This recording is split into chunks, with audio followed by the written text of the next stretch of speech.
તો સમગ્ર રાજ્યમાં હવામાન વિભાગે હીટવેવની આગાહી કરી છે। ત્યારે હવામાનની આગાહી સામે ધોરાજી સિવિલ હોસ્પિટલ તંત્ર એલર્ટ મોડ પર જોવા મળ્યું છે। કહી શકાય કે ધોરાજીમાં હીટ સ્ટ્રોકના દર્દીઓ માટે 10 જેટલા બેડ સાથે વોર્ડ તૈયાર છે।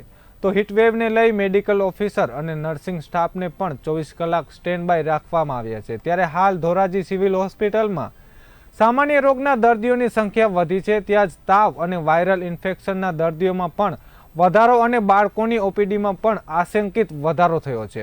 તો હાલ સિવિલ હોસ્પિટલની ઓપીડીમાં 500થી વધુ દર્દીઓ નોંધાયા છે, જ્યાં સારવાર અર્થે આવતા દર્દીઓ માટે સિવિલ હોસ્પિટલના કમ્પાઉન્ડમાં વિનામૂલ્યે છાશ વિતરણ કરવામાં આવી રહ્યું છે। કહી શકાય કે સિવિલ હોસ્પિટલના ડોક્ટરોએ લોકોને કામ વગર ઘરની બહાર ન નીકળવા અને બાળકો તેમજ ગર્ભવતી મહિલાઓને બપોરે 12 થી સાંજે 5 વાગ્યા સુધી બહાર ન નીકળવા અપીલ કરી છે। તાજેતરની જે અસહ્ય ગરમી 44 ડિગ્રી પ્લસના અસહ્ય તાપમાં અમારી હોસ્પિટલ ખાતે અમે એક મફત છાશ વિતરણ કેન્દ્ર ચાલુ કર્યું છે। એના ઓપીડીમાં આવતા તમામ દર્દીઓ અને ઇન્ડોર દર્દીઓ લાભ લે છે।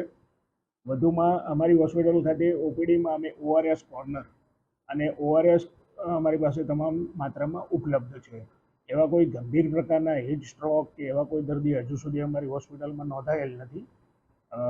કોઈપણ પરિસ્થિતિ હોય હીટને લગતી તો અમારી હોસ્પિટલ, અમારો નર્સિંગ સ્ટાફ ખડે પગે છે। મેડિકલ ઓફિસરની સેવાઓ 24/7 ઉપલબ્ધ છે। ફિઝિશિયન પણ અમારે સીએમ સેતુમાં આવે છે। ઓપીડીની વાત કરીએ તો અમારે અંદાજે લગભગ 500ની આસપાસ ઓપીડી હોય છે નવા જૂના દર્દીઓ થઈને, અને ઇન્ડોર 30-35 હોય છે। ઓપીડીમાં બાળકોની ઓપીડી લગભગ એવરેજ 50થી 60ની હોય છે। આંખ વિભાગની ઓપીડી થોડી ઓછી હમણાં નીકળે છે। બાકી જનરલ ઓપીડી જોઈએ તો